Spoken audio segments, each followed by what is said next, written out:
السلام عليكم ورحمة الله وبركاته. الحمد لله وكفى وسلام على عباده الذين اصطفى أما بعد فأعوذ بالله من الشيطان الرجيم. بسم الله الرحمن الرحيم.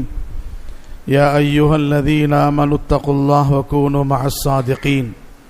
وقال تعالى: ومن يطع الله والرسول فأولئك مع الذين أنعم الله عليهم من النبيين والصديقين والشهداء والصالحين وحسن أولئك رفيقا. صدق الله العظيم. وقال نبينا محمد صلى الله عليه وسلم: عليكم بسنتي وسنة الخلفاء الراشدين المهديين، أو كما قال عليه الصلاة والسلام. اللهم صل على سيدنا محمد وعلى آل سيدنا محمد وبارك وسلم. கண்ணியத்திற்குரிய அல்லாஹ்வின் நல்லடியார்களே, அல்லாஹ் ஜல்ல ஷானஹு தாலா ஜுமாவுடைய அமலை நிறைவேற்றக்கூடிய பாக்கியத்தை தந்திருக்கிறான். வாழ்க்கையிலே அமல் செய்வதற்காக வேண்டி, நம்முடைய வாழ்க்கை சிறப்பாக அமைவதற்காக வேண்டி அல்லாஹ் ஜல்ல ஷானஹு தாலா குர்ஆனையும் குர்ஆனுடைய விளக்கமாக இருக்கக்கூடிய நபியுடைய சுன்னத்தை நமக்கு தந்திருக்கிறான். ஒரு தடவை மஸ்ஜிது நபவியிலே நபி அவர்கள் சொன்னார்கள், எனக்கு பின்னால், என்னுடைய வஃபாத்திற்கு பின்னால் அதிகமான இஃப்திலாஃபாத்துகளை நீங்கள் பார்ப்பீர்கள், குழப்பங்களை நீங்கள் பார்ப்பீர்கள். இஸ்லாத்திற்குள்ள குழப்பங்கள் இருக்கும், குழப்பவாதிகள் வருவார்கள், இஸ்லாத்திற்கு வெளியிலிருந்தும் கூட ஃபித்னா செய்பவர்கள் வருவார்கள். ஆகையினால் அந்த நேரத்தில் நான் உங்களுக்கு நீங்கள் என்ன செய்ய வேண்டும் என்பதை இப்பொழுது நான் தெளிவாக உங்களுக்கு கூறுவேன். நபி அவர்கள் சொன்னார்கள். சஹாபா பெருமக்கள் எல்லாம், இர்பாத் இப்னு சாரியா என்ற சஹாபி இந்த ஹதீஸ் ரிவாயத் செய்கிறார். நபியுடைய பேச்சு நாங்கள் கேட்கும்பொழுது எந்த மாதிரி இது இருந்துச்சு அப்படின்னா, இது நபியுடைய கடைசி பேச்சு போல தெரிகிறது. எங்களுடைய கல்புகள் எல்லாம் அல்லாஹுடைய பயத்தினால் நடுங்கியது, எங்களுடைய கண்களிலிருந்து கண்ணீர் ஓடியது. எப்படி ஒரு மனிதர் கடைசி நேரத்தில் உம்மத்துக்கு வசியத் செய்வாரோ அந்த மாதிரி உள்ள விஷயமாக நபியுடைய பேச்சை நாங்கள் உன்னிப்பாக கவனித்தோம். நபி ஸல்லல்லாஹு அலைஹி வஸல்லம் சொன்னாங்க, எனக்கு பின்னாடி ஃபஸயரா இக்திலாஃபன் கஸீரா, அதிகமான ஃபித்னாக்களை நீங்கள் உலகத்திலே பார்ப்பீர்கள். அந்த நேரத்தில் நபி ஸல்லல்லாஹு அலைஹி வஸல்லம் சொன்னாங்க, ஊசிக்கும் பித்தக்வல்லாஹி வஸ்ஸம்இ வத்தாஅதி, ஊசிக்கும் பித்தக்வல்லாஹி வஸ்ஸம்இ வத்தாஅதி, தக்வாவை கொண்டும் உலமாக்கள் எதை சொல்கிறார்களோ அதை கேட்டு நடப்பதின் மூலமாகவும், சஹாபாக்கள் நபி அவர்களை இத்தாஅத் செய்வதின் மூலமாகத்தான் உங்களுக்கு வெற்றி கிடைக்கும் என்று நான் உங்களுக்கு உபதேசம் செய்கிறேன். நபி ஸல்லல்லாஹு அலைஹி வஸல்லம் சொன்னாங்க, வசியத் செய்கிறேன் என்று சொன்னார்கள். கண்ணியமானவர்களே, அந்த மஜ்லிஸிலே நபி அவர்கள் சஹாபாக்கள் நோக்கி சொன்னாங்க, நான் உங்களுக்கு முன்னாடி 2 சஹாபாக்களை விட்டு செல்கிறேன். வலது பக்கமாக 2 சஹாபாக்கள் இருந்தார்கள், ரைட் சைடில் 2 சஹாபாக்கள் இருந்தார்கள். வஅஷார இலா ஹாத்தைன், உங்களுடைய விரலை காட்டி இந்த இருவர்களுடைய சுன்னத்தை நீங்கள் பின்பற்றுங்கள், இந்த 2 பேருடைய சுன்னத்தை நீங்கள் பின்பற்றுங்கள். இந்த 2 பேருடைய வழிமுறை உங்கள் வாழ்க்கையில நீங்கள் அமைத்து கொண்டால், இவர்கள் சொல்கின்ற நசீஹத்துகளை கேட்டு நீங்கள் நடந்தால் உங்களுக்கு மிகப்பெரிய வெற்றி தருவது மட்டுமல்ல, குழப்பங்களை விட்டும் அல்லாஹ் உங்களை பாதுகாப்பான் என்று நபி ஸல்லல்லாஹு அலைஹி வஸல்லம் சொன்னாங்க. அப்ப அந்த நேரத்தில் சஹாபி, ரிவாயத் செய்யக்கூடிய சஹாபி சொல்கிறார், நபி ஸல்லல்லாஹு அலைஹி வஸல்லம் வலது பக்கமாக இந்த 2 பேரும் நீங்கள் பின்பற்றுங்கள் என்று சொன்னார்களே, அப்ப நபி ஸல்லல்லாஹு அலைஹி வஸல்லம் இஷாரா செய்தாங்க, வஅஷார இலா அபீபக்கரின் வ உமர, தம்பி நபி ஸல்லல்லாஹு அலைஹி வஸல்லம் கையினால் அபூபக்கர் ரலியல்லாஹு அன்ஹு, உமர் ரலியல்லாஹுவின் பக்கம் இஷாரா செய்து சொன்னார்கள், இந்த 2 பேரை நீங்க பின்பற்றுங்க. அமல் செய்யலாமா இன்ஷா அல்லாஹ்? அவர்கள்தான் நமக்கு மிகப்பெரிய முன்னோடிகள், அவர்கள்தான் நமக்கு வெற்றி பாதி வழிகாட்டக்கூடியவர்கள். அப்பேற்பட்ட அபூபக்கர் ரலியல்லாஹு தஆலா அவர்கள் இந்த உம்மத்துக்கு செய்த முதல் குத்பா, ஹலீஃபாவாக ஆக்கப்பட்ட பிறகு முதலாக உம்மத்துக்கு கொடுத்த அந்த பயான் என்ன சொன்னாங்க? இந்த உம்மத்துக்காக வேண்டி சொல்லும் பொழுது, ஓ மக்களே, முஸ்லிம்களே, உங்களுடைய துனியா ஆகிரத்துடைய வெற்றி அல்லாஹுடைய ரசூலுடைய இதாஅத்துல தான் இருக்குது என்று சொன்னார்கள். இதாஅத்துல்லாஹ் வ இதாஅத்துர் ரசூல், அல்லாஹ்வை பின்பற்றுவது, ரசூலை பின்பற்றுவது. அல்லாஹ் ரசூலுக்கு யார் வழிபட்டு நடப்பார்களோ அவர்களுக்கு அல்லாஹ் வெற்றியை தருகிறான். சின்ன விஷயமா இருந்தாலும் சரி, பெரிய விஷயமா இருந்தாலும் சரி, அதை சாதாரணமாக நாம் நினைக்காமல், இது வெறுமனே ஒரு விஷயம் தானே என்று நீங்கள் நினைக்காமல், இது அல்லாஹ்வுடைய பேச்சு, இது ரசூலுடைய பேச்சு, அந்த பேச்சின்படி அமல் செய்து கொண்டால், அவர்களுடைய பேச்சு கேட்டு நாம் அமல் செய்தால் அல்லாஹ் நமக்கு மிகப்பெரிய வெற்றி தருகிறான். நம்முடைய வெற்றியுடைய ரகசியமே இத்தாஅத்துல தான் இருக்குது சகோதரர்களே. இன்னைக்கு உலகத்துல பார்க்கிறோம், பையன் அப்பாவுடைய பேச்சு இத்தாஅத் செய்யறதில்லை, பின்பற்றுறதில்லை. பிள்ளைகள் அம்மாவுடைய பேச்சு இத்தாஅத் செய்யறதில்லை. ஒரு முஹல்லாவாசி முஹல்லாவுடைய பொறுப்புதாருடைய பேச்சு கேட்பதில்லை. அதே மாதிரி ஒரு மாணவர் உஸ்தாதுடைய பேச்சு கேட்பதில்லை. ஒரு பிரஜை அரசருடைய பேச்சு கேட்பதில்லை. அதாவது நான் தான் அரசன், நான் வேறால் பேச்சு ஏன் கேட்பது? எனக்கு திறமை இருக்கிறது, சலாஹியத் இருக்கிறது, டேலண்ட் இருக்கிறது, நான் சம்பாதிக்கிறேன், நான் வேறால் ஏன் இத்தாஅத் செய்யணும் அப்படின்னு மனிதன் உள்ளத்தில் வந்து விட்டால், அவன் உள்ளத்தில் கிபிர் என்ற பெருமை வந்து விடுகிறது. யாருடைய உள்ளத்தில் கடுகு அளவாவது, அணு அளவாவது பெருமை இருக்குமோ அவரின் மீது அல்லாஹ் ஜன்னத் என்ன ஜன்னத்துடைய வாசனையை ஹராமாக்கி விடுகிறான். கிபிர், அந்த பெருமையை அழிப்பதற்காக வேண்டி, தான் பெரியவன் என்ற அந்த நிலைமை போக்குவதற்காக வேண்டிதான் அல்லாஹ் நமக்கு தந்த மிகப்பெரிய ஒரு இனாம், கிஃப்ட், வெகுமதி என்ன தெரியுமா? இத்தாஅத். அல்லாஹ் ரசூல் என்ன சொல்லிட்டாங்களோ தலை நிமிர்ந்து நடக்காமல், தலை குனிந்து நான் அல்லாஹ் ரசூல் பேச்சு கேட்கிறேன், அமல் செய்யலாமா? இன்ஷா அல்லாஹ். மஸ்ஜித் நபவியில நபி அவர்கள் பயான் செய்யறாங்க. பயான் செய்யும் பொழுது ஒருவர் கடைசி சஃப்ல இப்படி போவது, அப்படி வருவது, இப்படி போவது, அவர் வருது, அப்படி சொல்லிட்டு நடந்துட்டே இருந்தாலும், இப்ப நபி ஸல்லல்லாஹு அலைஹி வஸல்லம் என்ன சொன்னாங்க? உட்காருங்க அப்படின்னாங்க. அவரை பயான்ல என்ன செய்தாங்க? மிம்பர்ல உட்காருங்க அப்படின்னாரு. நபி ஸல்லல்லாஹு அலைஹி வஸல்லம் இஷாரா செய்யும் போது இஜ்லிஸ் பேட்டோ, உட்காரு அப்படின்னு சொல்லும் பொழுது, அந்த நேரத்தில் கரெக்டா நபி அவர்கள் சொல்லும் பொழுது மஸ்ஜிதுக்குள்ள அப்துல்லாஹ் இப்னு மஸ்ஊத் ரலியல்லாஹு அவர்கள் அந்த மஸ்ஜித் வாசற்படியில ஒரு கால் பின்னாடி, ஒரு கால் மஸ்ஜிதுக்குள்ள கால் வைக்கிறாங்க. ஒரு கால் மஸ்ஜிதுக்குள்ள வைக்கிறாங்க, ஒரு கால் மஸ்ஜிதுக்கு வெளியே இருக்கிறது. நபி ஸல்லல்லாஹு அலைஹி வஸல்லம் சொல்றாங்க உட்காருண்டு. உடனே அந்த சஹாபி என்ன அப்துல்லாஹ் இப்னு மஸ்ஊத் செருப்பு விடக்கூடிய இடத்துல உட்கார்ந்துக்கிட்டாங்க. ஆனா அவருக்கு சொல்லல. யாரு? நபி ஸல்லல்லாஹு அலைஹி வஸல்லம் குள்ள நடந்துட்டு இருந்தாரு பாத்தீங்களா, பயான் கேட்காம. அந்த முஸ்லிமை பார்த்து சொன்னாங்க, இந்த மாதிரி நடக்காதப்பா, உட்காருன்னாங்க. சொன்னது நபி அவர்கள் வேற ஆளுக்கு. ஆனா அப்துல்லாஹ் இப்னு மஸ்ஊத் ரலியல்லாஹு தஆலா என்ன செய்தாங்க? அதே வாசற்படியில செருப்பு போற இடத்துல உட்கார்ந்துக்கிட்டாங்க. பயான் எல்லாம் முடிஞ்ச பிறகு வெளியே போகின்ற நேரத்திலே அப்துல்லாஹ் இப்னு மஸ்ஊத் ரலியல்லாஹு அவரை கூப்பிட்டு, இப்னு மஸ்ஊதே, நான் உங்களுக்கு சொல்லல, மஸ்ஜிதுக்கு உள்ள ஒரு நடந்து கொண்டிருந்தாரே அந்த நபரை பார்த்து சொன்ன உட்காருன்னு சொல்லி, நீங்க ஏன் அங்கே உட்கார்ந்துக்கிட்டீங்க? யா ரசூலல்லாஹ், நீங்கள் உட்காருன்னு சொன்னீங்க, பேட்டோன்னீங்க. அதனால அதுக்கு எனக்கு தான் நான் தான் நின்றுட்டு இருந்தேன், நான் தானே உள்ள வந்தேன், எனக்கு தான் சொல்லினீங்க அப்படின்னு சொல்லி நான் நினைச்சுக்கிட்டு உட்கார்ந்துக்கிட்டேன். அப்படி ஒரு கால் நீங்கள் உட்காருங்க அப்படின்னு சொல்லி நான் உட்காராம உள்ள வந்தால், அதே நேரத்தில் எனக்கு மௌத்து வந்து விட்டால், உங்களை ஒரு விஷயத்தை பின்பற்றாமல் நான் மௌத்தாகிவிட்டால் அல்லாஹ் எனக்கு சொர்க்கத்தை தரமாட்டான். உங்களுடைய ஒரு பேச்சை விட்டும் நான் மஹ்ரூமாக ஆகிவிடுவேனே. உங்களுடைய பேச்சு மீறுவதற்கு எனக்கு துணிச்சல் இல்லை, எனக்கு என்ன இல்லை, தைரியம் இல்லை. அதனால நான் உட்கார்ந்துகிட்டேன். இப்னு மஸ்ஊத் ரலியல்லாஹு, பாருங்க எப்படி பின்பற்றிருக்கிறாங்க ஹஸரத் இப்னு மஸ்ஊத் ரலியல்லாஹு தஆலா.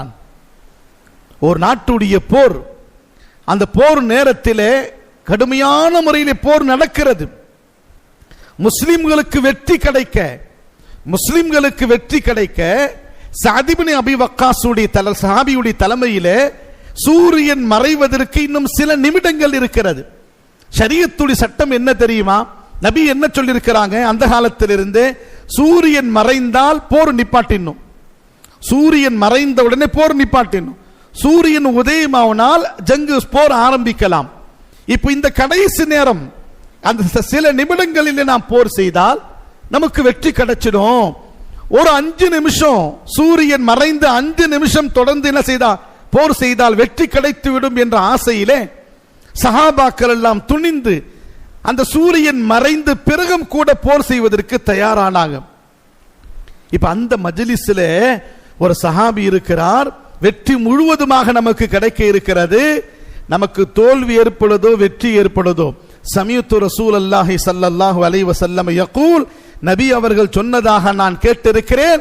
இதோ என்னுடைய காது கூட இருக்கிறது, நானும் உயிரோடு இருக்கிறேன். சூரியன் மறைந்து விட்டால் போர் செய்யக்கூடாது நபி சொல்லியிருக்கிறாங்க. உடனே எல்லா சஹாபாக்களும் தங்களுடைய ஆயுதங்களை கீழே போட்டு விட்டார்கள். அது தோல்வி வெற்றியோ நபி எப்போ சொல்லிட்டாங்களோ அதை மீறி நாம் நடக்கக்கூடாது என்பதாக. இதுக்கு பேரு தான் சகோதரர்களே இத்தாத். இதுக்கு பேரு என்னங்க? அட சொல்லுங்களேன். வழிபடுவது இதுதான். அப்ப ஹஜ்ரத் அமீருல் முஃமினீன் உமர், ஹஜ்ரத் அபூபக்கர் ரலியல்லாஹு சொல்றாங்க, குழப்பமான சூழ்நிலை மதீனாவிலே நபியுடைய வஃபாத்துக்கு பிறகு முழு சஹாபாக்களை கண்ட்ரோல்ல கொண்டு வந்து முதலாக சொன்ன வார்த்தை என்ன தெரியுங்களா? முதலாக சொன்ன வார்த்தை இத்தாஅத்துல்லாஹ் வ இத்தாஅத்துர் ரசூல். உங்களுடைய வெற்றி என்பது அல்லாஹ் ரசூலுடைய வழிபாட்டில் தான் இருக்கிறது என்று சொல்லிவிட்டாங்க. அவர்கள் நீங்கள் வழிபட வேண்டும், அவர்களை நீங்கள் இத்தாஅத் செய்ய வேண்டும், அவருடைய பேச்சு நீங்கள் கேட்க வேண்டும். ஒரு சஹாபி சொன்னாரே, நபி ஸல்லல்லாஹு அலைஹி வஸல்லம் அவரிடத்தில் அடிக்கடி ஹிதுமத் செய்வாங்க. திடீர் நபியை பார்த்து சந்தோஷம் அடைவாங்க. ஒரு நாள் இரவு நேரத்தை நபியை பார்க்க வரும்பொழுது, இந்த நேரத்தை நீங்க பார்க்க வந்தீங்களே, என்ன விஷயம் கேட்டாங்க. நான் தூங்கிட்டே இருந்தேன், இன்னைக்கெல்லாம் உங்களை நான் பார்க்கலையா ரசூலுல்லாஹ், எனக்கு பேக்கராரியா இருந்துச்சு, அதனால பார்க்க வந்துட்டேன். நபி சந்தோஷப்பட்டாங்க. ஒரு கேள்வி கேட்டார் நபி இடத்தில் அந்த சஹாபி, நான் நினைக்கும் போதெல்லாம் உங்க வீட்டுக்கு வந்து உங்களை பார்த்தறியா ரசூலுல்லாஹ், நாளை மறுமை நாளையிலே நீங்கள் நபிமார்களுடைய அந்தஸ்தில் இருப்பீங்க, அந்த நேரத்தில் உங்களை எப்பொழுது எந்த நேரத்தில் எப்படி நான் உங்களை பார்க்க முடியும், உங்களோடு நான் இருக்க முடியுமா, உங்களை அடிக்கடி நான் பார்க்க முடியுமா அப்படின்னு கேட்கும் பொழுது ஹஜ்ரத் ரசூலுல்லாஹி ஸல்லல்லாஹு அலைஹி வஸல்லம் அவர்கள் அமைதியாக ஆகிவிட்டார்கள், பதில் சொல்லவில்லை. அந்த இரவு நேரத்தில் அல்லாஹ் ஆயத் திறக்கிறான், வமன் யுதிஇல்லாஹ வர் ரசூல் ஃபஉலாயிக மஅல்லதீன அன்அமல்லாஹு அலைஹிம் மினன் நபிய்யீன வஸ்ஸித்தீகீன வஷ்ஷுஹதாஇ வஸ்ஸாலிஹீன். அல்லாஹ்வுக்கும் அல்லாஹ்வுடைய ரசூலுக்கும் யார் வழிபட்டு நடப்பார்களோ, நபிமார்கள், சித்தீகீன்கள், சாலிஹீன்கள், ஷுஹதாக்களுடைய கூட்டத்தில் அவர்கள் எழுப்பப்படுவார்கள். நபி பேச்சு கேட்டு உலகத்தில் நடந்தால் நாளை கியாமத்து நாளையில சொர்க்கத்திலே நாம் நபியோடு இருக்கலாம். சகோதரர்களே, கொஞ்சம் கஷ்டம்தான் உலகத்திலே நபியுடைய சுன்னத்து பின்பற்றுவது கஷ்டமா இருக்கும். ஆனால் உலகத்துடைய வாழ்க்கை முடிவடையக்கூடியது, எல்லையே இல்லாத வாழ்க்கை ஆகிரத்துடைய வாழ்க்கை. கண் மூடி திறந்தால் ஆகிரத்து தெரியும், கண் திறந்திருக்கும் பொழுது நமக்கு துனியா தெரிகிறது. கபூர்ல போனா ஆகிரத்துடைய வாழ்க்கை கஷ்டமா தான் இருக்கும். உலகத்திலே மனிதன், அதாவது என்ன, இந்த உலகத்திலே ரிவாயத்தில் வருது, எந்த மனிதன் பிறந்து விட்டானோ அவனுக்கு மௌத்து வந்தே தீரும். அந்த மௌத்து வரையும் பலவிதமான கஷ்டங்கள் அவன் அனுபவிக்கிறான், பலவிதமான கஷ்டங்கள் அனுபவிக்கிறான். ஒரு மனிதனுக்கு நோயே வரலன்னா அவன் அல்லாஹ்வை மறந்துடுவான். யாரை மறந்துடுவான்? அட சொல்லுங்களேன். கால் வலி அல்லாஹ் அல்லான்றான், சொல்றானா இல்லையா? அட சொல்லுங்களேன். டாக்டர்னு கூப்பிடுறான், டாக்டர்கிட்ட இன்ஜெக்ஷன் போட்டுவாங்க. உட்கார்ந்து ஏந்தி இருக்கும் போது வலி ஏற்பட்ட யாரை கூப்பிடுறோம்? வாய் தருங்களேன், அல்லாஹ். தலைவலி வந்தா அல்லாஹ் தான். ஃபிரௌனுக்கு 610 வயசு. எத்தனை வயசு? 400 வருஷம் வரையும் அவனுக்கு தலைவலி கூட வரலையாம். 400 साल तक शर्म का दर्द भी आया नहीं किसे. அப்ப என்ன பண்ணிட்டான்? நமக்கு மனுஷன் சொல்றாங்க எல்லாமே, நமக்கு நோயே வரலையே. அப்ப அவனுக்கு அல்லாஹ்வுடைய சிந்தனை வரல. என்ன படைச்சவன் ஒருவன் இருக்கிறான், எனக்கு மேல ஒரு ஹாலிக் இருக்கிறான், எனக்கு மேல ஒரு ரப்பு இருக்கிறான், சிந்தனையே வரல அவனுக்கு. அப்போ என்ன செய்தான்? நான் தான் ரப்புன்ட்டு, ஆன ரப்புக்குமுல் ஆலா. நபி ஸல்லல்லாஹு அலைஹி வஸல்லம் வாலிப பருவம் இருக்கும் பொழுது மக்காவில ஒருவர் பெண் கேட்டு பெண் கொடுக்க வந்தார் நபிக்கு. என் காந்தான்ல ஒரு அழகான பெண் இருக்கிறாங்க, அந்த பெண்ணை நீங்க திருமணம் முடிச்சுக்குங்க. யார்கிட்ட சொல்ல வராங்க? நபியிடத்தில். நபி ஸல்லல்லாஹு அலைஹி வஸல்லம் 25 வயசு வாலிபர். அந்த பெண்ணை பற்றி அந்த நபர் வர்ணிக்கிறார். என் சொந்தக்கார பெண், அழகிலே மக்கமா நகரத்தில் பேர் போனவள், உயர்ந்த காந்தானை சேர்ந்தவள், மிகப்பெரிய கோட்டீஸ்வரர். லாஸ்ட் சொல்லிட்டு வரும் பொழுது இதுவரையும் அந்த பெண்ணுக்கு நோயின்றதே வரல, அவ்வளவு ஆஃபியத்தா உள்ளவள்.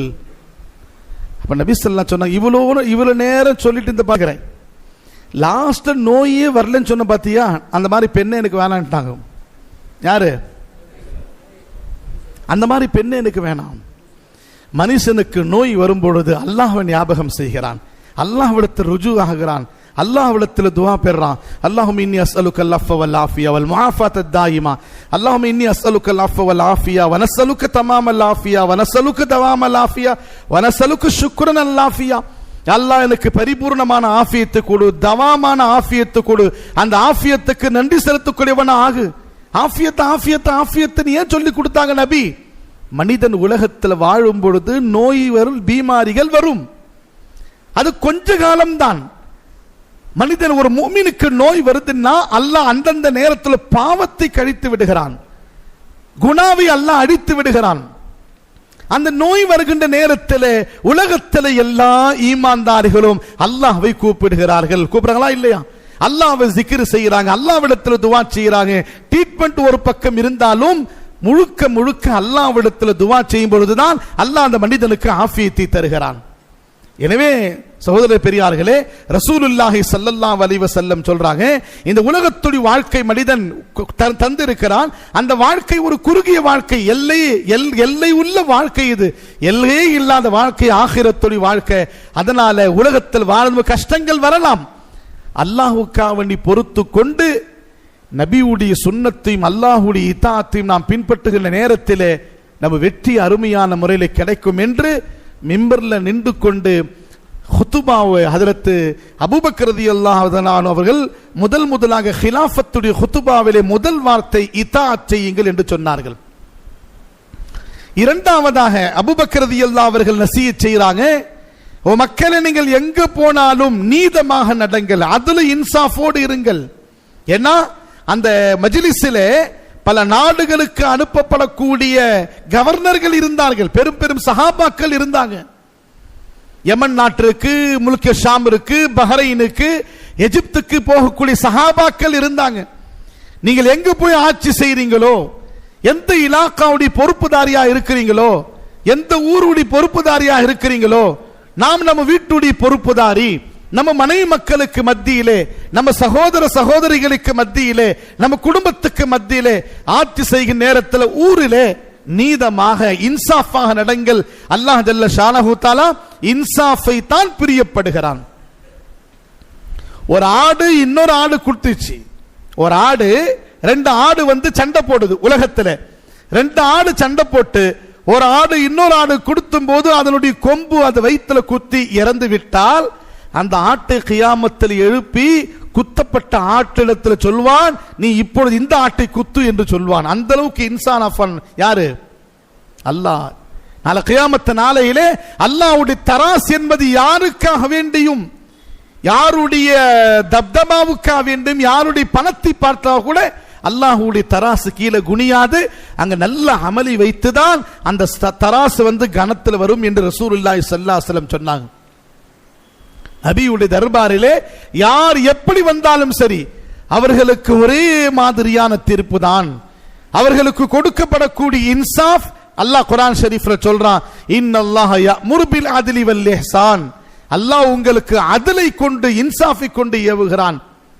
அக்ஸரியத்தான மக்கள், அகல்லியத்தான மக்கள், பெரும்பான்மையான மக்கள், சிறுபான்மையான மக்கள் என்று சொல்லிக் கொண்டிருக்கிறார்களே, இப்ப எந்த மாதிரி தீர்ப்புகள் வருகிறது? எந்த மாதிரி தீர்ப்பு வருதுங்க? கிதாப்ல யூபியில ஒரு நகர், ஒரு ஊர், ஒரு இடத்துக்கு, ஒரே இடத்துக்கு 2 பேர் பிரச்சனை. இந்துவும் பிரச்சனை, முஸ்லிம்கள் பிரச்சனை. இந்துக்களுடைய பிரச்சனை, முஸ்லிம்களுடைய பிரச்சனை. பல வருடங்களாக ஒரு இடத்துடைய இந்து சொல்றா இது என்னுடைய இடம், முஸ்லிம் சொல்கிறார் இது என்னுடைய இடம். நான் பாபர் மஸ்ஜித் பத்தி சொல்ல, புரியுதுங்களா? அது வேற தீர்ப்பு. அது உங்களுக்கு தெரியும் பாபர் மஸ்ஜித் தீர்ப்பு என்ன அப்படின்னு சொல்லி. துனியாவில் இந்த மாதிரி நீதிபதி நம்ம பார்த்தவே இருக்க முடியாது. துனியாவில் இந்த மாதிரி நீதிபதி பார்த்தே இருக்க முடியாது. ஜட்ஜ்மெண்ட் ஆன உடனே தாஜ் ஹோட்டல்ல போய் சாராயம் குடிச்சு நீதிபதி பார்த்து இருக்க முடியாது. நம்ம அவர் கொடுக்கப்பட்ட பதவி ஒரு நீதிபதி பார்த்து இருக்க முடியாது. அல்லாஹ்வுடைய நீதிமன்றத்தில் என்ன தீர்ப்பு அங்க கிடைக்கும் இன்ஷா அல்லாஹ் நமக்கு. பாருங்க, ஒரே இடத்திற்கு 2 நபர்கள் சொந்தம் கொண்டாடுகிறார்கள். பலவிதமான கோர்ட்டுக்கு போய் பார்த்தாங்க. அங்கிரேசியுடைய காலத்தில் எந்த விதமான தீர்ப்பு என்ன வரல, சரியான முறையில் அவங்க கையாளல. கடைசியாக அங்க இருக்கக்கூடிய ஊர்வாசிகள், பக்கத்தில் ஒரு பெரியார் இருக்கிறார், அவர் முஸ்லிம், அவரிடத்தில் இந்த தீர்ப்பை கேட்கலாம் அப்படின்னு சொல்லும் பொழுது இந்து நபர் சொன்னார், சகோதர நபர் சொன்னார், அவர் முஸ்லிமுக்கு தான் தீர்ப்பு கொடுப்பார் என்பதாக. இல்ல இல்ல, அவர் நீதமான நபர், அவர் ஒரு நீதமான நபர், வாங்க அப்படின்னு சொல்லி இந்த பக்கம் 100 பேர், அந்த பக்கம் 100 பேர், 200 பேர் போறாங்க. இந்து முஸ்லிம்கள் போறாங்க. அவரிடத்தில் அவர்களுடைய எல்லா விதமான செய்திகளை வைக்கிறாங்க. அவருக்கு முன்னால் அந்த ஃபைல் கொண்டு போது அந்த பெரியார் 2 பேருடைய எல்லாருடைய ஆதாரத்தை பார்க்கிறார். எல்லாம் ஆய்வு செய்த பிறகு நாளைக்கு தீர்ப்பு கொடுக்கப்படும் என்று சொல்லிட்டு போயிட்டார் அந்த பெரியார். அடுத்த நாள் மக்கள் கூட்டமா வராங்க, என்ன தீர்ப்பு வரும் சொல்லி. முஸ்லிம் இந்து என்ன நினைக்கிறாரு, இது நமக்கு பாதகமாக தான் வரும், நமக்கு சாதகமாக வராது என்பதை நினைக்கிறார். முஸ்லிம் என்ன சொல்கிறார், நமக்கு சாதகமாக வரும் என்பதை நினைக்கிறார். இப்படியா போய் இருந்த நேரத்தில் அப்ப அந்த பெரியார் தீர்ப்பு கொடுக்கிறார். நீங்கள் கொடுத்த ஆதாரத்துடைய அடிப்படையில் பார்க்கும் பொழுது இந்த இடம் இந்துக்கு சொந்தமானது. யார் சொந்தமானது? இந்துக்கு. அந்த ஊர்ல இந்துக்கள் கம்மியா இருக்கிறாங்க, முஸ்லிம்கள் 80% இருக்கிறாங்க. இப்போ 80% உள்ள அக்ஸரியத்து பெரும்பான்மை மக்கள் கவனிச்சு அந்த பெரியார் தீர்ப்பு கொடுக்கல. அந்த நேரத்தில் அந்த இடத்தை முஸ்லிம் இந்து இடத்தில் ஒப்படையுங்கள் என்று தீர்ப்பு கொடுத்து விட்டு சென்று விட்டார். முஸ்லிம்கள் எல்லாம் நாராஸ் ஆகிட்டாங்க பெரியார் மேல. பாருங்க, அதுக்கடுத்து என்ன ஆச்சு தெரியுங்களா? அங்கிரேசி ஆட்சி செய்து கொண்டிருந்தானே, அவன் சொன்னார், இஸ்லாம் ஜீத் கயா முசல்மான் ஹார் கயே. இஸ்லாம் ஜீத் கயா, சொல்லுங்களேன். இது அவன் சொன்ன வார்த்தை. இது அந்த அங்கிரேசி சொன்ன வார்த்தை. இஸ்லாம் வெற்றி பெற்று விட்டது, முஸ்லிம்கள் தோல்வி அடைந்து விட்டார்கள். இந்த தீர்ப்புக்கு பிறகு அந்த 20% இருந்தாங்க பாத்தீங்களா, கைர் கோமுக, அவங்களும் முஸ்லீம் ஆயிட்டாங்க. அவங்கள என்ன ஆயிட்டாங்க? நமக்கு எதிராக பல தீர்ப்புகள் பார்த்து கொண்டிருக்கிறோம். அன் கரீபில் எல்லா மக்களுக்கு அல்லாஹ் ஹிதாயத்தை தருவான் இன்ஷா அல்லாஹ். நாம் பொறுத்து கொண்டிருக்கிறோம், ரப்பிடத்தில் கையேந்துகிறோம். நம்முடைய துவாவை அல்லாஹ் ரத்து செய்ய மாட்டான், நம்முடைய ருஜுவை அல்லாஹ் புறக்கணிக்க மாட்டான், நம்முடைய துவாவை அல்லாஹ் கபூல் செய்வான். ஜுல்முகள் அதிகமாக விட்டால் அல்லாஹ் உடனே அழிப்பதில்லை, ஹிதாயத்துடைய பாதி அல்லாஹ் காட்டி விடுவான். அபூ ஹுரைரா ரலியல்லாஹு கிஸ்ஸா உங்களுக்கு தெரியும். அபூ ஹுரைரா ஹிஜ்ரி 7 இஸ்லாத்தை ஏத்துக்கிட்டாங்க. அபூ துஃபைல் தூசி ரலியல்லாஹு தஆலா கடுமையான முறையில் மக்காவில் தாக்கப்படுறாங்க. தாக்கப்பட்டு அடிக்கப்பட்டு உடம்பு ரத்தம் ஓடுகிறது. தூசி என்ற காந்தானை சேர்ந்தவர்கள் இஸ்லாத்துடைய வாசனை கூட இல்லாமல் இருக்கிறாங்க. என்ன ஆச்சு? அவ்வளவு பெரிய தியாகம் அபூ துஃபைல் செய்த பிறகு ஹதீஸ்ல அவருடைய தியாகத்திலே ரொம்ப நாள் கழிச்சு நபி ஸல்லல்லாஹு அவர்கள் ஹிஜ்ரத் செய்து மதீனாவுக்கு வந்த பிறகு ஹிஜ்ரி 7 அபூ ஹுரைரா அவர்கள் மட்டும் இஸ்லாத்தை கபூல் செய்றாங்க. அவர்கள் மட்டும் இஸ்லாத்தை கபூல் செய்றாங்க. அவங்க அம்மா காஃபிராவை இருக்கிறாங்க, மதீனாவுக்கு வந்து விட்டாங்க, ஒரு வீட்டில் இருக்கிறாங்க. கட்டர் காஃபிர் அபூ ஹுரைரா ரலியல்லாஹு தஆலா அம்மா. எந்த அளவுக்குன்னா தினந்தோறும் தன்னுடைய மகனை அபூ ஹுரைராவை அடிப்பாங்க. அழுது கொண்டே மஸ்ஜிதுக்கு வருவார். கழுத்து பிச்சு வெளியே தள்ளுவாங்க, கழுத்து பிச்சு வெளியே தருவாங்க. அபூ ஹுரைரா சொல்கிறார், ஓ சஹாபாக்களே, ஆரம்ப காலத்திலே நான் இஸ்லாத்தை ஏற்றுக்கொண்ட பிறகு பல நாட்கள் நான் என் ஊடைய சபூத்தராவிலே தூங்கி இருக்கிறேன், என் வீட்டுடைய திண்ணையிலே தூங்கி இருக்கிறேன். எங்க அம்மா என்னை புறக்கணித்தா கூட நான் சீ என்ற வார்த்தை கூட அம்மாவிடத்தில் சொல்வதில்லை. ஒரு நாள் ஆச்சு, என்ன ஆச்சு தெரியுமா? நான் வீட்டுக்கு போனேன், நபி ஸல்லல்லாஹு அலைஹி வஸல்லம் அவர்களையே திட்டிவிட்டார்கள். உங்க நபியும் இது போன்ற நபர் தான்.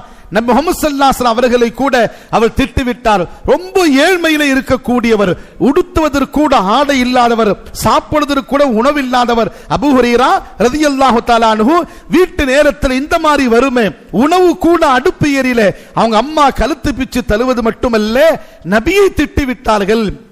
இதை பொறுத்து கொள்ளாத அபூ ஹுரைரா ரலியல்லாஹு அவர்கள் அந்த வீட்டிலிருந்து ஓடி வராங்க, நபியுடைய தர்பார்ல வராங்க. அபூ ஹுரைரா என்ன உங்களுக்கு பரேஷானின்னு கேட்டாங்க. நபி ஸல்லல்லாஹு அலைஹி வஸல்லம், யா ரசூலல்லாஹ், நான் உங்களிடத்தில் வந்து விட்டேன். நான் வந்து நோக்கம் இல்லை, நான் வந்து பல வருஷம் ஆச்சு, இங்க ஹிஜ்ரத் செய்து வந்து பல வருஷமாச்சு. ஒரு நாள் கூட எனக்கு சாப்பாடு கொடுன்னு கேட்கல, ஒரு நாள் கூட எனக்கு துணி கொடுன்னு கேட்கல, ஒரு நாள் கூட எனக்கு நல்ல வீடு கொடு யா ரசூலல்லாஹ், நான் கேட்கவே இல்லை உங்களிடத்தில். உலகத்துடைய சுகம், உலகத்துடைய இன்பத்தை நான் கேட்கவே இல்லை. நான் ஈமான் ஏற்றுக்கொண்ட காரணத்தினால நான் எவ்வளவு தாக்கப்பட்டேன். என்னை பெற்றெடுத்த தாய் தினந்தோறும் என்னை அடிப்பாள், என்னை உதைப்பாள், என்னை திட்டுவாள், எல்லாத்தையும் சமாளித்துக் கொண்டேன். உங்களுக்கும் அல்லாஹுக்காக வேண்டி இன்று எங்க அம்மா என்னை திட்டுவதுடனே உங்களையும் சேர்த்து திட்டாங்க. நபியுடைய கையை பிடிச்சு அபூ ஹுரைரா அழுது கொண்டு கேட்கிறாங்க, யா ரசூலல்லாஹ், எனக்கு உணவு வேணாம், எங்க அம்மாவுக்கு ஹிதாயத்து கேளுங்க, எங்க அம்மாவுக்கு ஹிதாயத்து கேளுங்க. நான் முஸ்லிமா இருந்து எங்க அம்மா நரகத்துக்கு செல்வதா, எங்க அம்மா உங்களை திட்டுவதா, அல்லாஹ்வை திட்டுவதா, நான் இனிமேல் உணவு உங்களிடத்தில் கேட்க மாட்டேன், எங்க அம்மாவுக்கு ஹிதாயத்து கேளுங்க. நபி 2 ரக்காத் தொழுதாக, அல்லாஹும்ம ஹதி உம்ம அபீ ஹுரைரா, யா அல்லாஹ், அபூ ஹுரைராவுடைய அம்மாவுக்கு ஹிதாயத்து கொடு என்று கை தூக்கி துஆ செய்தாங்க. தாஜிதார் மதீனா முஹம்மது ஸல்லல்லாஹு அலைஹி வஸல்லம் துவா கேட்டு கொண்டிருக்கிறாங்க. எப்போ இந்த வார்த்தை துவா கேட்டாங்களோ, அல்லாஹும் மஹ்தி உம்ம அபீ ஹுரைரா, அபூ ஹுரைராவுடைய அம்மாவுக்கு ஹிதாயத்து கொடு என்று நபியிடத்தில் நபி ஸல்லல்லாஹு அலைஹி வஸல்லம் எப்பொழுது அல்லாஹ்விடத்தில் துவா கேட்டாங்களோ, நான் அங்கிருந்து எங்க வீட்டுக்கு ஓடினேன், வீட்டுக்கு ஓடினேன். சஹாபாக்கள் சொல்றாங்க, அபூ ஹுரைரா ஓடக்கூடியவர் அல்ல, அபூ ஹுரைரா யாரிடத்திலும் பேச மாட்டார், அபூ ஹுரைரா யாரிடத்திலும் ஏறெடுத்து பார்க்க மாட்டார், மெதுவாக நடக்கக்கூடியவராச்சே. அபூ ஹுரைரா, என்ன ஆச்சு உங்களுக்கு, ஏன் மதீனாவுடைய தெருவில் இந்த மாதிரி ஓடுறீங்க அப்படின்னு கேட்கும் பொழுது அபூ ஹுரைரா போயிட்டாங்க. வீடு பார்த்த கதவு மூடி இருக்குது. கதவு தட்டினால் வீட்டிலிருந்து சவுண்ட் வருது. யார் கதவு தட்டுதுன்னு கேட்கிறாங்க. யார் கதவு தட்டுன்னு கேட்கிறாங்க. அபூ ஹுரைரா வந்திருக்கிற அம்மா. அந்த நேரத்திலே இதுக்கு முன்னாடி கழுத்து பிடிச்சு வெளியே தள்ளின எங்க அம்மா, அபூ ஹுரைரா கொஞ்சம் நில்லுப்பா, நான் வரேன் அப்படின்னாங்க. அந்த வார்த்தையிலே எனக்கு அன்பு முஹப்பத் தெரிந்தது. எங்க ரசூலுல்லாஹ்வுடைய துஆவை அல்லாஹ் ஏத்துக்கிட்டான் போல் தெரியுது என்று நினைக்கும் பொழுது, கதவு மூடி இருக்கும் பொழுது அந்த கதவுல காது வச்சு கேட்டேன். குளிக்கிற சவுண்டு கேட்சி, எங்க அம்மா குளிக்கிற சவுண்டு, தண்ணீர் கீழே விழுவதை நான் காதால் கேட்டேன். கதவு திறந்து குளித்த பிறகு கதவு திறந்தாங்க. கதவு திறந்த உடனே தலையிலிருந்து எங்க அம்மா தலையிலிருந்து சொட்டு சொட்டா தண்ணீர் கீழே விழுவதை பார்த்தேன். எங்க அம்மாவை கட்டி அணைத்தேன். அம்மா சொல்லுங்க என்ன? ஓ அபூ ஹுரைராவே, வாழ்க்கையில பெரும் தப்பு செய்து விட்டேன், உன்னை அடித்து விட்டேன், நம் நபியை நான் வந்து திட்டி விட்டேன், உடனே என்னை அழைத்து செல், எனக்கு மௌத்து வருவதற்கு முன்னால் நபியுடைய தர்பாரிலே நான் கலிமா சொல்லி விடுகிறேன். ஓடுனாங்க. நபி ஸல்லல்லாஹு அலைஹி மஜ்லிஸ்ல போய் கலிமா சொன்ன பிறகு அபூ ஹுரைரா சொல்றாங்க, உலகத்தில் எவ்வளவு பெரிய ஒரு சந்தோஷம் நான் எனக்கு அல்லாஹ் கொடுத்ததே இல்லை. எங்க அம்மாவை நான் நரகத்திலிருந்து பாதுகாத்து விட்டேன். அன்பானவர்களே, அல்லாஹ் ஜல்ல ஷானஹு தஆலா நம்முடைய நபியுடைய காலத்தில் இவ்வளவு பெரிய ஒரு அற்புதமான, அதாவது என்ன, ஒரு துவாவும் நபியுடைய காலத்தில் ஹிதாயத்தும் அல்லாஹ் தந்தா அப்படின்னு சொன்னா, அவர்களுடைய காலத்தில் ஒவ்வொரு சஹாபாக்களும் அதுல இன்சாஃபோடு நடந்தார்கள், நீதமாக நடந்தார்கள். ஒரு மனிதன் சம்பாதிக்கிறான், தாயை வெறுக்கிறான். ஒரு மனிதன் சம்பாதிக்கிறான், தந்தையை வெறுக்கிறான். முடியாத தந்தை, முடியாத தாய், கஷ்டப்பட்டு கூட்டு வீட்டில் இருக்கிறாங்க. ஆனா அவர்கள் ஏதாவது கேட்டாலோ எங்காவது அழைத்து செல்ல சொன்னாலோ மனசு நோகின்றபடி, மனசு கஷ்டப்படுத்துகின்றபடி ஒரு பையன் தன்னுடைய அம்மா அப்பாவை நோகடித்தால் அல்லாஹ்வுடைய ஜட்ஜ்மெண்ட் வேற, அல்லாஹ்வுடைய அதிர் இன்சாஃப் வேற. அதனால தானே நபி ஸல்லல்லாஹு சொன்னாங்க, உன்னுடைய ஜன்னத்தும் உன்னுடைய ஜஹன்னமும் உங்க அம்மா அப்பான்ட்டாங்க நபி ஸல்லல்லாஹு. அம்மா அப்பாவை நீ பொருந்தி கொண்டால் உனக்கு அல்லாஹ் ஜன்னத்தை தருவான், அம்மா அப்பாவை புறக்கணித்தால் உனக்கு நரகத்தை தருவான். அல்லாஹ்வுடைய தீர்ப்பு சாதாரணதல்ல. துட்டு கொடுத்து அல்லாஹ்வுடைய தீர்ப்பு வாங்க முடியாது. பட்டாளத்து கொண்டு போய் அல்லாஹ்வுடைய தீர்ப்பு வாங்க முடியாது. ரப்புடைய தீர்ப்பு என்பது நீதமானது.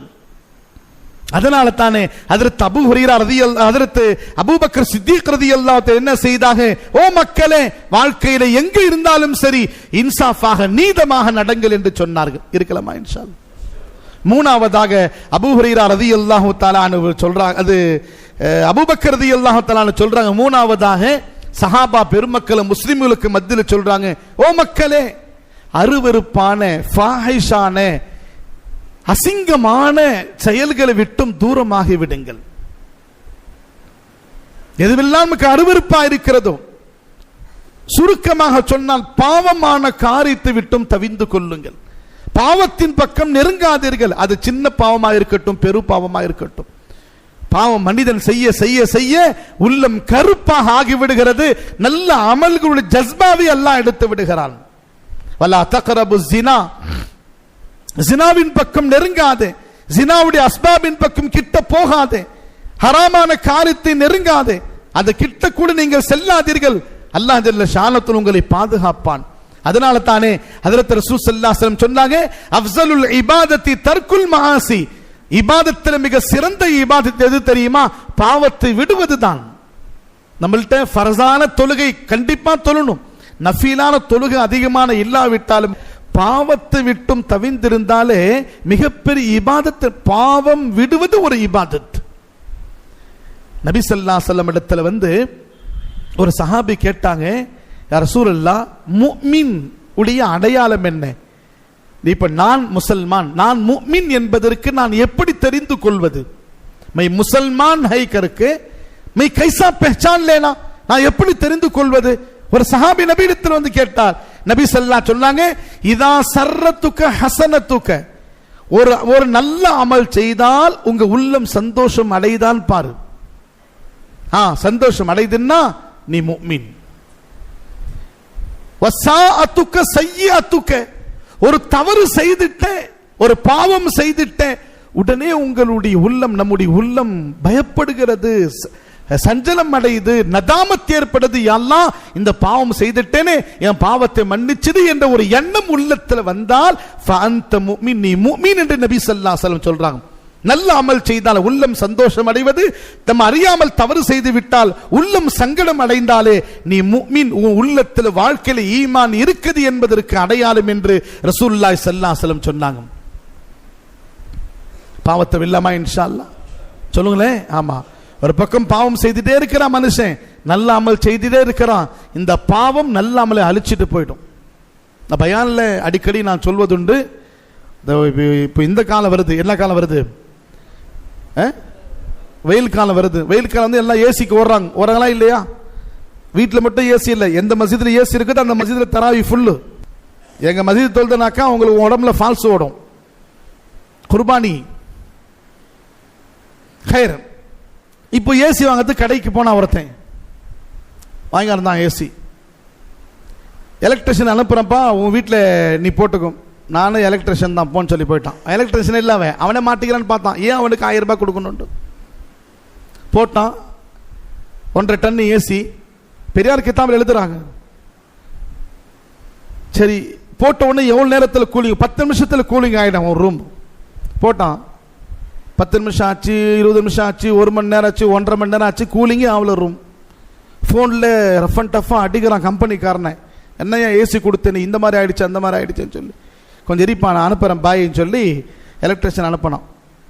நேராக வீட்டுக்குள்ளே வந்தால் மெயின் டோரை திறந்து வச்சுக்கிறான், விண்டோவை திறந்து வச்சுக்கிறான். மெயின் டோரை திறந்து வச்சுக்கிறான், ஜன்னலும் திறந்து வச்சுக்கிறான். ஏசி போட்டு சேரில் உட்காந்துக்கிறான். கூலிங் வருமாங்க? அட சொல்லுங்களேன். அப்போ வந்த எலக்ட்ரிஷியன் தெரிஞ்சுக்கிட்டான், இவன் லூஸ், இவன் மேலே கோவப்பட்டு பிரயோஜனம் இல்லை. நேரம் வந்த உடனே கதவு முன்னா டோரை முன்னா உட்காந்தான். ஆமாம் சார் 10 நிமிஷம் வந்துச்சு, இப்படிதான் நான் போன ஏசி. ஹதீஸ்ல ஒன்று வருதுங்க, இஹ்ஃபதிர் ரஸ வமா வஆ வஹ்ஃபதில் பதன வமா ஹவா. இப்போ நம்முடைய கல்பு இருக்குது, கல்பு, இந்த கல்புக்கு எப்போ கருப்பு ஆகும் அப்படின்னா, நமக்கு அல்லாஹ் சில கதவுகள் தந்திருக்கிறான். அந்த கதவு மூடணும். கண்ணு, காது, வாயி, திமாக். நம்ம முகத்திலேயே நம்முடைய தலையில 4 கதவு இருக்குது. திமாக் இதுக்கு இந்த சிந்தனை இருக்குத அல்லாஹ்வுடைய பிஜிலி இது பாரு, பிஜிலி என்னது? மின்னல். மின்னலை விட 70 மடங்கு சிந்தனை. யோசிச்சால சிதறத்துல் முன்தஹாக்கு மேல தான் யோசிப்பான். அவ்வளவு சிந்தனை. கண்ணு தவறான பார்வை, காது தவறா கேட்பது, வாயி அது போயிட்டே இருக்கும். பிரேக் இல்லை, கீரம் இல்லை. சில பேர் பேச ஆரம்பிச்சாங்கன்னா போயிட்டே இருக்கும். அப்ப அல்லாஹ் சொல்றா, இதை நீ மூடு, லாக்குக்கு லகாம் போடு. காதை நீ மூடு, கெட்ட வார்த்தை கேட்காது, கெட்ட விஷயத்தை பார்க்காது, கெட்ட சிந்தனை. இதை மூடிவிட்டால், இந்த ஜன்னலை மூடிவிட்டால், எப்படி ஜன்னல் மூடி டோர் மூடினால் உங்க வீட்டுக்குள்ள கூலிங் வருகிறதோ, இந்த ஜன்னலை மூடிக்கொண்டா உன் கல்பில் 100 அல்லாஹ் தருவான். பாவங்கள் உள்ளே செல்வதற்கு, கல்வை கருப்பாக்குவதற்குள்ள வழிகள் தான் இந்த டோர்கள் எல்லாம். நபி சொன்னாங்க,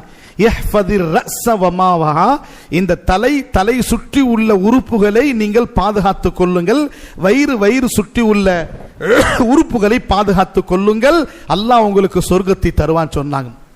3வது விஷயம் என்ன? அருவெறுப்பான பாவமான விஷயத்தை விட்டு தவிந்து கொள்ளுங்கள், அல்லாஹ் வாழ்க்கையில மிகப்பெரிய மாற்றத்தை ஏற்படுத்துவான் என்று ஹஜ்ரத் அபூபக்கர் சித்திக் ரலியல்லாஹு சொல்லியிருக்கிறாங்க. அமல் செய்யலாமா இன்ஷா அல்லாஹ்?